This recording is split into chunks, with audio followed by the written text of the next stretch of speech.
విశాఖ వంటి ప్రతిష్టాత్మకమైన నగరానికి తొలి పౌరుడు ఎవరవుతారు అన్నది ఇప్పుడు ఆసక్తికరమైన చర్చగా ఉంది. కొత్త మేయర్ హోదా చాలా కీలకమైంది అన్నది తెలిసిందే. గ్రేటర్ విశాఖ నగరపాలక సంస్థ కూటమి వశం కానుందా? వైసీపీ చేతిలో ఉన్న ఈ మేయర్ పీఠాన్ని దక్కించుకోవడానికి తెలుగుదేశం కూటమి వ్యూహాత్మకంగా పావులు కదుపుతోంది. విశాఖ మేయర్ పీఠం లక్ష్యంగా కూటమి వ్యూహాలు వైసీపీ ప్రతి వ్యూహాలతో ఒక్కసారిగా సాగర తీరంలో రాజకీయ వేడి రాజుకుంది. 4 ఏళ్ల కిందట జరిగిన ఎన్నికల్లో విశాఖ మేయర్ పీఠాన్ని అప్పటికి అధికారంలో ఉన్న వైసీపీ దక్కించుకుంది. విశాఖ కార్పొరేషన్లో 98 కార్పొరేటర్ స్థానాలుండగా వాటిల్లో 58 స్థానాల్లో వైసీపీ కార్పొరేటర్లు విజయం సాధించారు.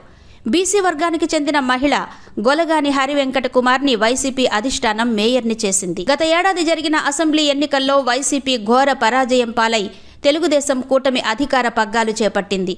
దీంతో విశాఖ కార్పొరేషన్లో కూడా వైసీపీ బలం క్షీణించింది. పలువురు కార్పొరేటర్లు వైసీపీకి గుడ్ బై చెప్పేశారు. ఇప్పుడిక మేయర్పై అవిశ్వాస తీర్మానం ప్రవేశపెట్టేందుకు కూటమి పార్టీలు సమాయత్తమయ్యాయి.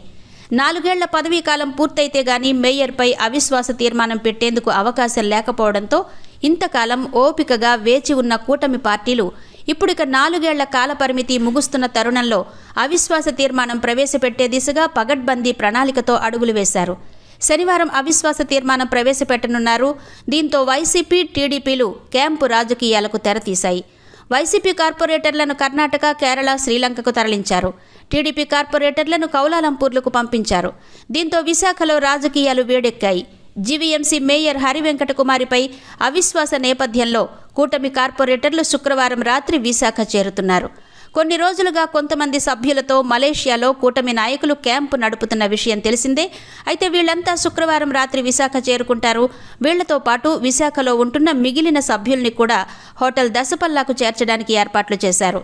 కూటమి పార్టీలకు చెందిన ఎక్స్ అఫీషియో సభ్యులు, ఎమ్మెల్యే, ఎంపీలు 11 మందిని కూడా దశపల్లాకు చేరాలని పార్టీ ఆదేశించింది. వీళ్లంతా కలిసి శనివారం ఉదయం 2 బస్సుల్లో జీవీఎంసీకి చేరుకోవాలని నిర్ణయించారు.